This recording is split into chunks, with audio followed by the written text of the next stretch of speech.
Hey, what is up, everybody? This is Cam Jennings. I want to welcome you to another episode of One Step Away. This is the place where you can get motivation, tips, tactics, and strategies on how to achieve online success. I hope you guys are doing amazing out there, and you could have been anywhere in the world, but you chose to spend a few of your minutes right here, right now with me. And for that, I am eternally grateful. I'm not alone today. I'm joined by the Inbox Equalizer team. Sid and Jorge, what is up, fellas? Thanks for joining me today, guys. Hey. Hello there. How you doing, Cam? Oh man, I'm doing absolutely fantastic. I was talking to these guys a few minutes before we got on the call today. We were talking about cryptocurrency, and it's kind of funny. We were talking about cryptocurrency because we were talking about things that we would like to add to our Inbox Equalizer package. You know, if you're signed up for our monthly, Inbox Equalizer package, we've actually been adding, swipe files, and Sid's been doing new trainings, and we've been adding a lot of things in there. So if you're signed up for our monthly, you'll see some of the stuff we've been adding. But we're strategizing a swipe file package for cryptocurrency. So expect that. That's going to be coming out right here for June. So you guys have something to look forward to. But today, I wanted to talk to the guys about some questions I get asked a lot about email marketing, and I kind of wanted to get you guys' takes on it because everybody is a little different. There's more than one right answer for email marketing, so I'm always interested to see what other email marketers have to say about some of these things. Is that cool with you guys if I start asking you some questions? Shoot. Yep. All right, fantastic. All right, so question number one. What is the best day and time to send my emails? I guess regarding to the last investigations from FBI and so on, it's pretty much at least as far as I know in here I'm talking only in Spain, and I think this can be extrapolated out there. It's Tuesday morning. Is the best moment where you can see a peak in your stats. I don't know if this is really working out there in the US or in India. Maybe maybe Sid can tell something more about that. Yeah. I mean, I'm not very particular about the day. Sorry. The timing makes it very crucial because I see. I mean, like this is like Eastern time. So Eastern time, somewhere after 12 a.m. till 4 a.m. If you shoot any mail, there will be a lot of open rates. So you would be asking like, why is that? Like in middle of the night, like people would be waiting to get some mails, right? So the thing is, most of them who are not successful and who want to grow by themselves, I mean, like who want to grow like financially, they'll be searching all over the internet. They'll be very active. They'll be searching for the answers, like how to grow rich, or like how to I mean, which are the best offers to get quick rich scheme, or like whatever the offer is, like MMO schemes, right? MMO offers, right? So people would be very much in an unrest situation. They'll be awake and they'll be searching for answers. So that's the time if you shoot an email which is related to MMO niche or like any of your niches, right? So probably that's the time like you will have a lot of open rates because they'll be looking for answers and you're giving them ready-made answers. That's what I feel. That's a really good. Those are good answers, guys. For me, for my list, and I think it's different for every single list. It's a little different depending on your list. And as you kind of mail your list, you kind of start to get a feel for what's working and what's not working, and it's a little different depending on where your list came from and what kind of list it is. Like Sid, you guys noticed that Sid was very specific when he said MMO niche and this kind of thing. So, and Jorge was very specific when he said Spain. So it's very, very much list specific, you guys. You have to test this stuff for yourself. It's going to be what we can say to you. We can give you like a very specific time and a very specific day, and that might not be the best thing for you. So you got to make sure you're kind of test all the days of the week. And I say test a few different times a day. My favorite times to test, 1 a.m., 3 p.m., 7 p.m., 10 p.m. Those are like my testing times. 1 a.m., 1 a.m., 3 p.m., 7 p.m., 10 p.m. I'm talking about Eastern time here. So those are my testing times. My best time and day, personally, for my list has been Friday at 1 a.m. Like Friday 1 a.m. is my highest converting and my highest opening time. I don't know what it is, man. I've theorized about it a lot of times. Kind of tried to figure out what it is. Maybe it's because it's payday for a lot of people, and they're getting ready. They're feeling good. They got one. Think about it. Friday at 1 a.m. People got one more day of the week left.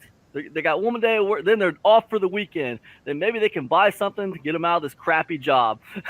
This is gonna be the weekend, man. I can feel it. This is gonna be the weekend. Yeah. It's like, you know, and maybe it is gonna be the weekend for them. You know, maybe that's for real. You know, a lot of people have been able to make it work. You know, I was able to make it work. So, yeah, that's been my best day and time. Now, what does that mean to other people? Probably nothing. It doesn't really mean anything because everybody just needs to test multiple days. They need to test all the days and a few times for each day. And you do this over a period of time, right? You just kind of like you do it over a period of time, over multiple promotions, and you just kind of get a feel for what's working the best. So, you know, that's what I'd say to answer that.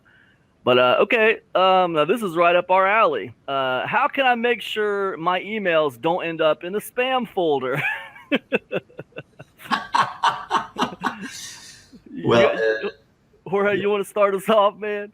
yeah, I think in the as the people that are inside Inbox Equalizer, I'm sending an email every single week with information, how to build your list, how to build a better email, and so on. And I think one of those, I think it's week 3 or week, I don't remember. It's everything in the updates folder and so on. And I send an email talking about exactly about this and how to, because in the training we were talking about take a subject line that is not really with the words that maybe will be spammy and blah, blah, blah.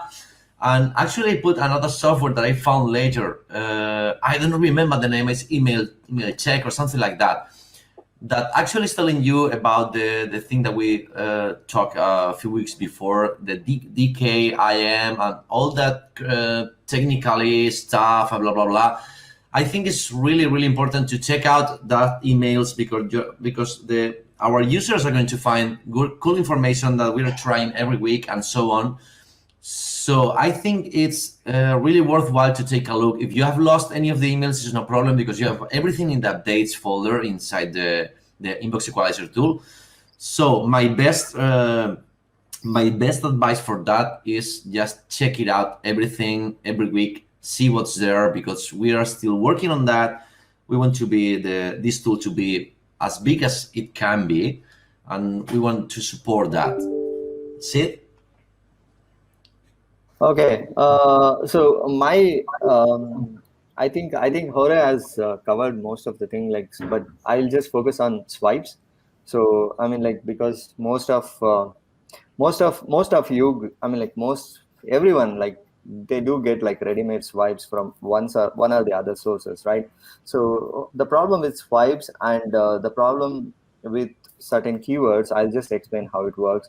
Like, suppose you are adding a keyword, something related to the spammy words, which we have removing in Inbox Equalizer software. But I'm just saying, like, if you don't use the app and you still end up, I mean, you don't know like what's happening, you just try out test emails, sending out test emails, like at least like 3 or 4 test emails before actually firing up your actual list. You can figure out like if it's going to promotional folder. Usually it goes to promotional folder sometimes. The issue is that like you had to remove certain keywords which are kind of like money, profit, commission, or like whatever the things, like it depends on all your niches. Like I work basically on MMO, so I'm just speaking on that. And the second thing is like if you get ready-made swipes and if you think like those swipes are really good and if you use the same swipes, probably like already those swipes would have been wandered across all the servers. So I mean the Gmail and Yahoo or like Microsoft, whoever is taking a look on that, probably they know like this is being spammed a lot with the same swipes, and if you use the same swipes, it'll eventually go to spam folder even if it's very clean. So you just need to make your own swipes. Maybe you can take a little bit of inspiration based on the good swipes, but you have to write your own. Yeah, those are great answers, guys. You know, and you know, these guys are assuming that you guys have all already picked up Inbox Equalizer. But what they don't realize is, hey, you guys are all degenerates and cheapskates, and I know that you haven't picked up the software yet. So some of you haven't. Some of you haven't, unfortunately. Listen,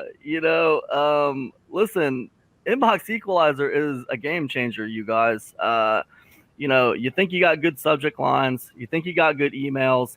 The exact trigger words that Sid is talking about, Inbox Equalizer can teach you what they are, right? It's crazy. You can take your emails, you can put them in this software, and it will actually show you, hey, this is a trigger word. Hey, this is a trigger word.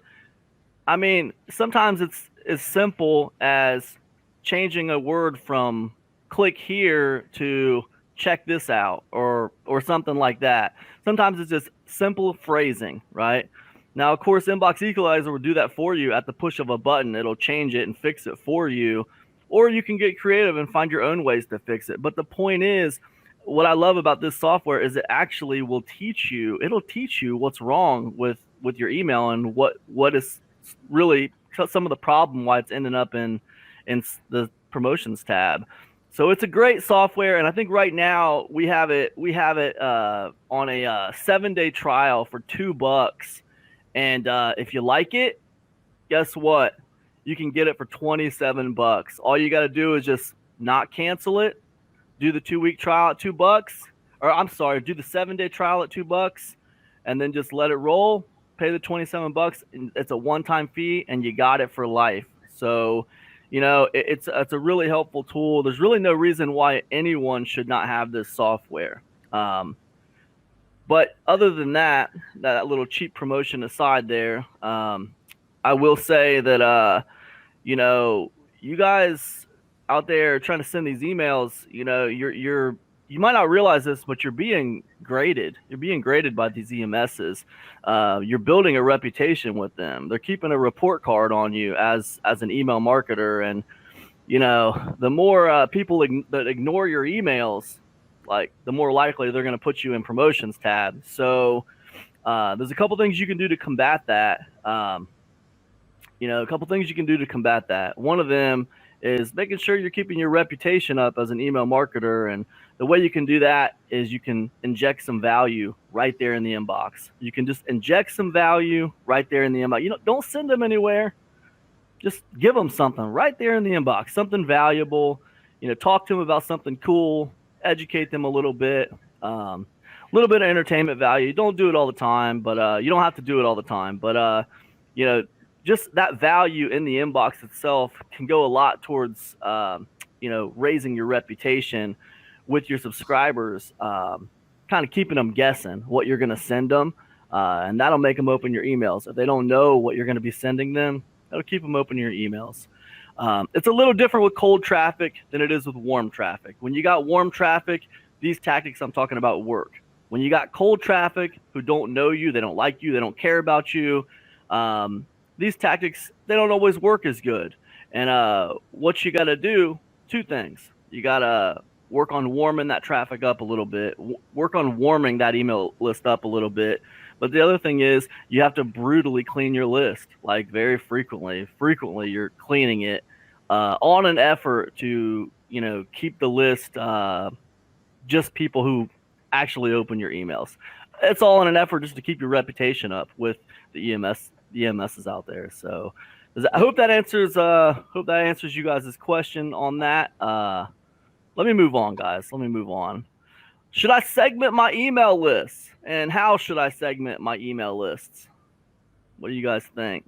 Sid? Wow, that's a tough one. That's a tough one. Yeah. I had a good experience with segmentation. So I'll just give you my 2 cents review on that, because I had different lists. I never tried with segments before. I had different lists, like people who are quite responsive, who are not responsive, and maybe like they would have responded. I mean, they would have opened a mail once in a month or so, something like that, like different types of lists. But I didn't know like how to do segmentation before. What happened was like when I was sending this list, right? I don't know how it works, but this is my guess. So in get response, like these lists, if I select all these lists and I'll just fire them, probably it'll just go like all the emails at once. And if you segment them, probably it will go based on the segmentation you read. Like it will send one segment at once and other segment at another time, something like that. I'm not sure, but it works out really good because the open rates are good, and you can have better control on the people. Like if they are opening up really, I mean, like very frequently, probably like they are into certain segments. If they are not opening, we are in the other segment. So that like if the open rates are good on your list, it will go to their inbox usually. Otherwise, if the open rates are really bad, probably it never reaches even inbox, even if your mail is good. So I think segmentation is really good. I can make a video on this and post it up, like because Awesome. this is really good. I think that, I mean, like I'm not remembering a lot of things right now, but segmentation is really good. You don't have much videos online to see this thing, so that's the bad thing. But it works. Segmentation is really good. Yeah. Yeah. Actually, I did segmentation for I think 3 or 4 weeks ago, about for cleaning the list. I'm just sending, for example, a 1,000 list, and first segmentation is the one that has opened that email, and these are out of that list. So the segment is still with the people that never opened anything. So in 2 days, it's sending only to that segment, not bothering the people that actually open and say, okay, I'm alive. I'm not just bombing these people again, because they're kind of say, okay, forget about me, mate. I just opened the first one, forget about me.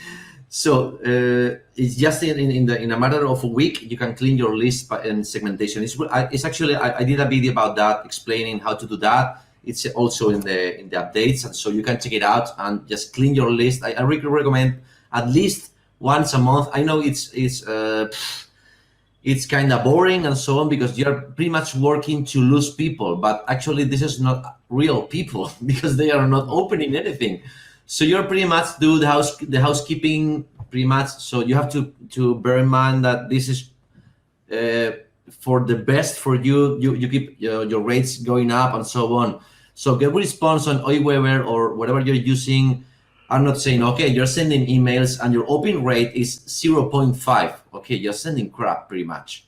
But if you did but if you did the housekeeping, and you can be into 20 or 30%, okay, it's no problem for them. They are keeping their IPs of launching emails really clean, and everything is done and set for you. Nice. Yeah, those are great answers, you guys. Segmenting is such a funny thing. Like, I remember when I first started doing email marketing, like, man, I would segment everything. Like, I would have like so crazy. Like, I would have like a different list for every single product that I put out, and then I would have another different list for like the upsell of every product. So like I'd know who bought which product and who bought the upsell, and it was just really segmented. I mean, I had like 100 lists, 200 lists. It was nuts. Like, um, and then I kind of started like kind of toning it down, and I just did front end products, and I didn't do like the upsell product lists, and because I figured out, this is redundant. Like it's unnecessary. Maybe if you have a really high ticket program and you want to separate the people who buy the high ticket stuff, that's one thing, but you don't need different segments for every single upsell. It's ridiculous. And then as the years go by, now, like, where am I at now when it comes to segmentation? Like, for me, it's like I want to separate the buyers from the people who just got something for free, right? That's really mostly all I care about when it comes to who's on my list. When it comes to the segmenting of like how often are people opening, Like that's kind of a different. That's a little bit different. I don't segment like permanently on stuff like that. I just kind of like clean my list usually once a month. I'll clean it, and I think it was a game changer for me to just have one buyer's list. You know what I mean? It was a game changer because I used to send out that first email, like let's say I released product A, right? That first email will direct them to like a sales page, or not a sales page, but a download page. It'll direct them to like a link to the download page for product A. So like I couldn't figure out like how I could not make another list. Like I had to segment because the email needs to be different for every single product. It needs to be different. So what I kind of figured out was, well, forget all that. Why don't I just give them some generic instructions on how to access their product, because it was relatively the same way for every product. The URL might be different, but it was relatively the same way. So once I made that first email generic, just gave them general instructions on how to access their product, where to go generally to access their product. Now I can put everybody on the same buyer's list, and this is really nice. So I didn't have to segment as much. What I found is in the MMO niche, I don't need to segment on products. Like if they are a buyer, they're interested in most of the things in the MMO niche. And in my experience, they, like for instance, I know Sid and his team, they're getting ready to put out a really interesting product on Twitter, about Twitter. Is it okay if I say anything about that, Sid? I don't want to like let the cat out of the bag. You can, Kam. Yeah, it's a really cool product about Twitter. And like what I found is like, the people who are in the make money online space, this is a space where, people are interested in trying to figure out how to start an online business, to figure out how to make some money on the internet. And it's okay if it's about Twitter. It's okay if it's about Amazon. It's okay if it's about Facebook, or if it's about email. It's okay if the end result is you're showing me how to put money in my bank account. Like that's the common denominator that all those people have. So for me, it's okay to put them all on the same list, and it's worked really well for me as long as the list is staying pretty clean. Yeah, I think with segmentation generally, it's about that happy balance of being effective with it, but not going crazy with it to where it's a nightmare and you're losing sales because you're not sending an email to this segment because you don't think they care about this thing, but really you're like outsmarting yourself because some of them might care about this thing. You know what I mean? It's almost like, look, it's like fruit, man. It's like, oh man, okay, I got a list of people who love grapes, and oh man, I got a list of people who love bananas, and I got a list of people who love apples. Oh, we're having a sale on bananas this month? Let me send an email to the list of people who love bananas. Oh, well, guess what? Some of those people who like grapes, they also like bananas. So they might be interested in the sale on bananas too. But you didn't get those people because you're outsmarting yourself by not sending an email to them. Yeah. So that's what I think the danger is with segmentation. So I think it's, it's good to have some segmentation when it makes sense. I think obviously you need to separate your buyers from your non-buyers. But let me ask you guys this. Let's say you're running a promotion and you got a group of buyers and you got a group of non-buyers. Are you sending the promotion out to both lists, or are you just going to send it out to the buyers? I'm sending it out to both lists. I'm sending the promotion out to everybody. So it's a really interesting thing with segmentation. I think it's valuable, but I think you can overkill on it. So yeah, that's what I would say. So, cool.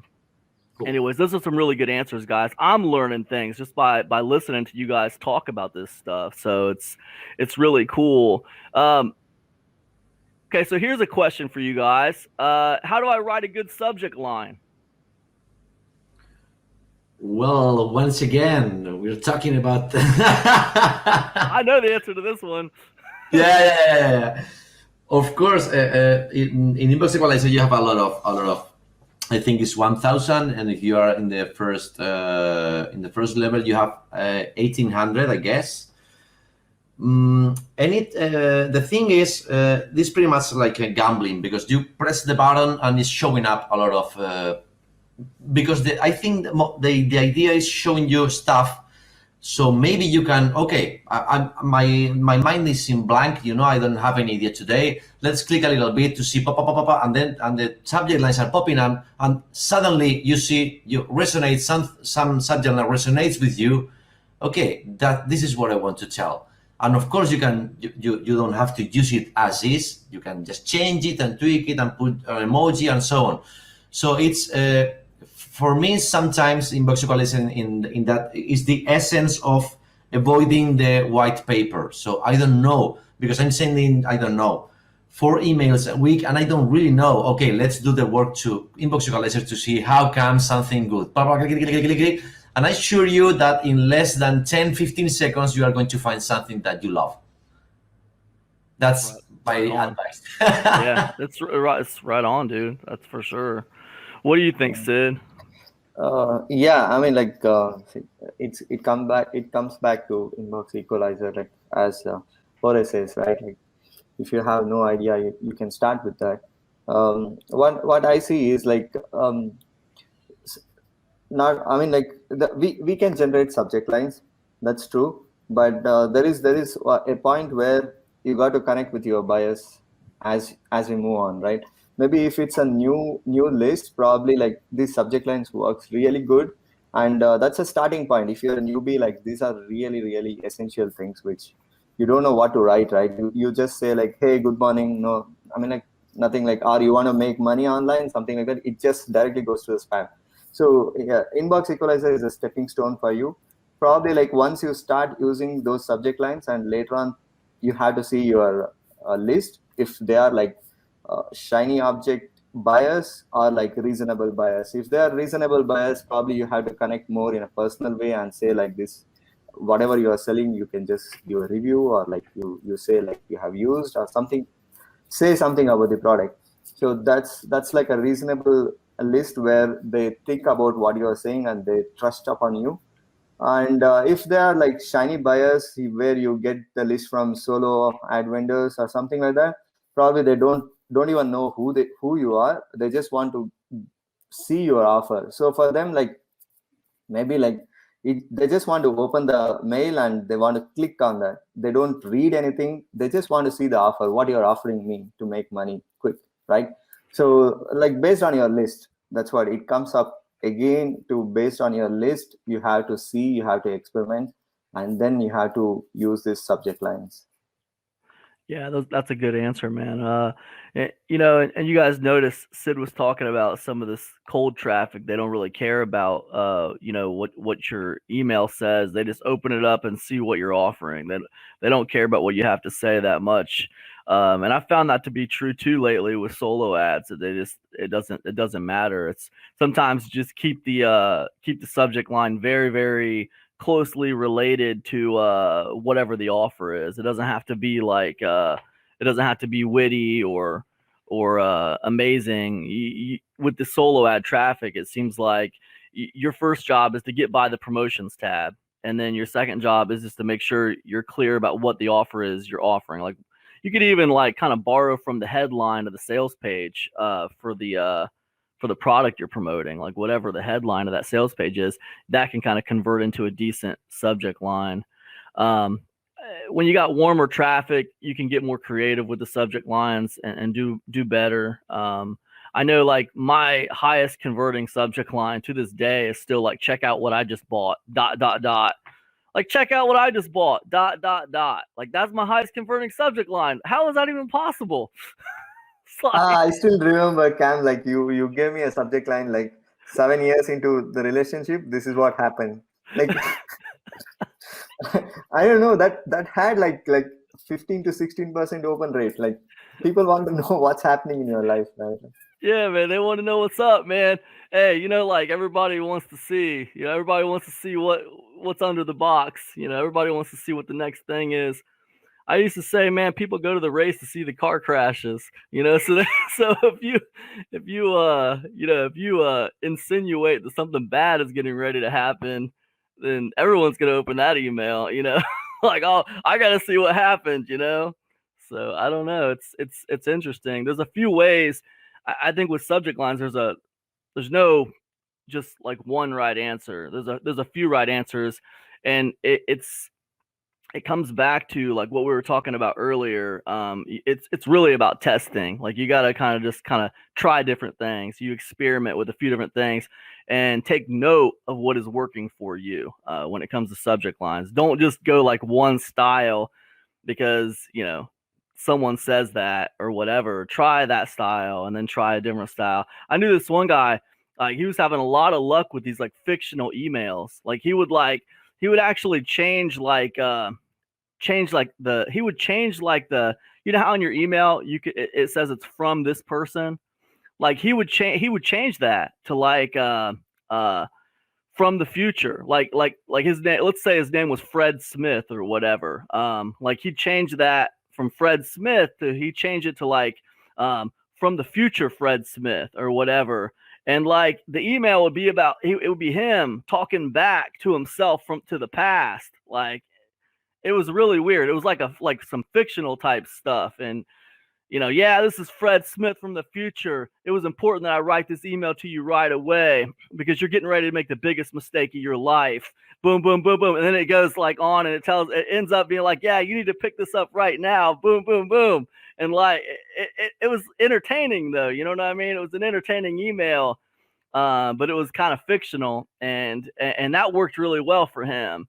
I think like, it's interesting the way people do things with subject lines and with their email marketing in general. And it just kind of comes back to testing, right? You just see what's effective because it's really about impact.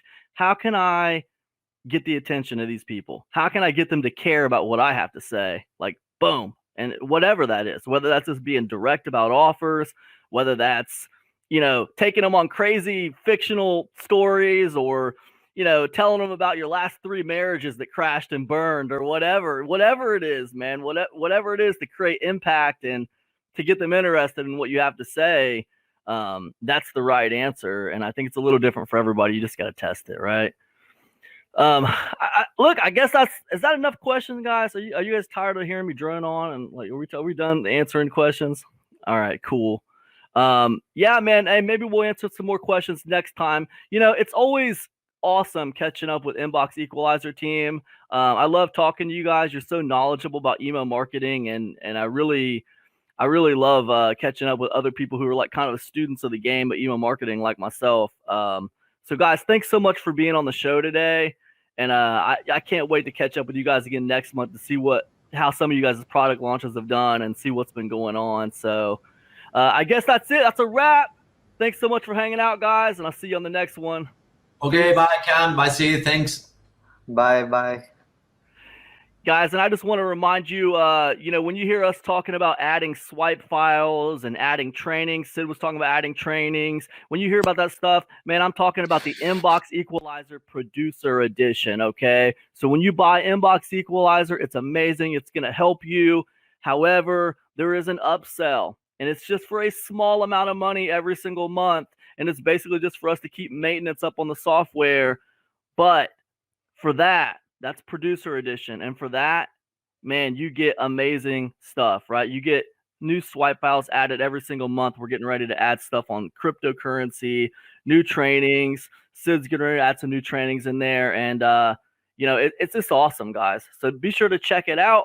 And we'll drop a link around here somewhere to that. And yeah, that's it. Thanks so much, guys. I'll see you in the next one. Peace, everybody. Bye.